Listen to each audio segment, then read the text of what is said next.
Earlier in the show, we talked about how farmers and ranchers in the Great Plains region are dealing with encroachment from unwanted trees. Now, we head to South Dakota, where Brad Bulla has a look at some of the steps those cattle producers are taking to fight back. The Great Plains region of the U.S. is home to some of the last continuous grasslands on Earth. It covers all or part of 10 states and provides valuable grazing for cattle as well as habitat for wildlife.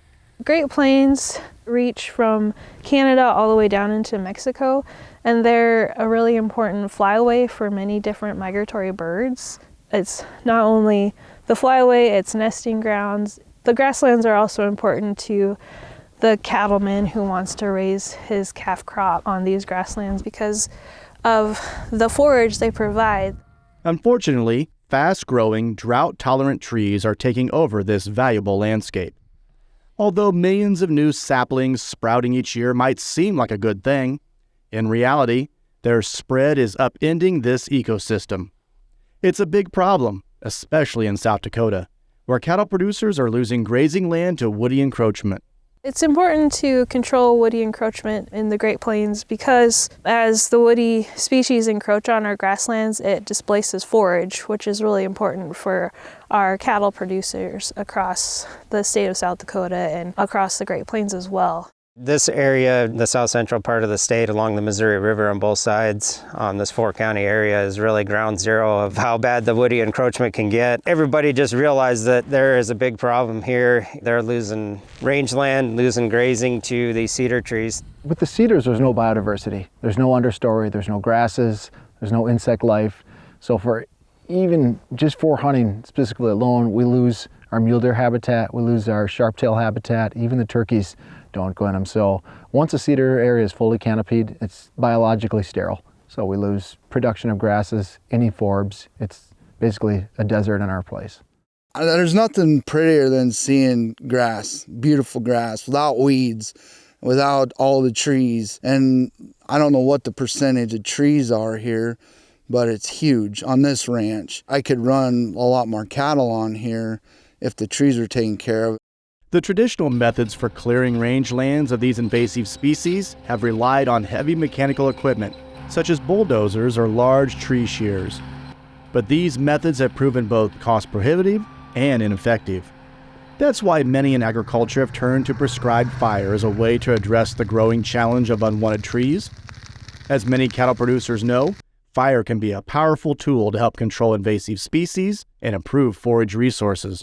The reality of it is that there's just so crazy many cedar trees that you have to have more than one means to get control of them. And fire is one thing that you can come in with periodically, 3 or 4 or 5 years down the road, and really have a significant impact on the regrowth of trees. I was mechanically cutting them and piling them, and the little ones come everywhere, millions of them. In 3 years, they were this tall and they were everywhere. And I could not imagine how to get rid of those other than fire, because eventually they're just going to keep growing. And then I got to go cut them again. Well, it's just repeating. In my experience, fire killed the seeds and the little ones in a lot of places. So I think fire is a huge tool. The only way for me to control woody encroachment or cedars is by fire. Selectively cutting where I can to produce the heat to control these woody species. Upslope fires, using the wind, using the terrain in my advantage, but fire is the main tool I'm using to control them. One important ally is the USDA's Natural Resources Conservation Service and its Working Lands for Wildlife initiative. This framework offers farmers and ranchers valuable advice on the voluntary programs they can utilize to help protect and improve the resources in their care. We have a couple different Farm Bill programs that can offer cost share assistance with the deferment and the brush management activities, and even the prescribed burn as well. We also have technical assistance available where we can help provide some assistance with writing a prescribed burn plan, as well as developing conservation plans so a producer knows, like, okay, we can do the brush management this year and then we should follow it up with a burn. The experts agree. Now is the time to begin fighting back against these invasive trees, rather than waiting to react after they have overtaken an area. This part of the state is actually a pretty good example for other areas of South Dakota that haven't been hit as hard as they have been here. We're like, well, come down to Gregory County along the river and this might be what you'd be dealing with in 30 years if you don't start taking action now. If you're waiting till it gets bad, the value of your land is going down, the cost to clear it is going up each year, and it's just a no-win situation. If you really want to do something with that land other than just have a cedar forest, you just got to make a choice and do it.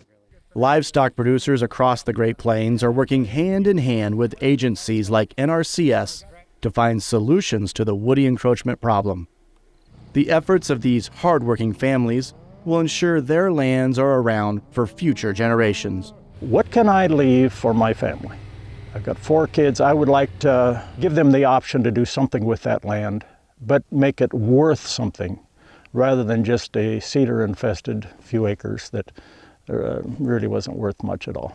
I just always have wanted to make what I have, what I was able and blessed to be able to either purchase or rent, better than the way I found it. I just want to pass it on to my family and work to make it better for them. And we have all these parts working together, from landowners to the operators to our partners. We all have the same goals in mind, having a place that we can sustain, enjoy, and make it as fertile and as rich as we can. Reporting from South Dakota, I'm Brad Bola for NCBA's Cattleman to Cattleman. Remember, if you have conservation practices you'd like to put in place on your operation, you should start by visiting with your local NRCS office about the financial and technical assistance they can provide. Go to the website nrcs.usda.gov to find an office near you.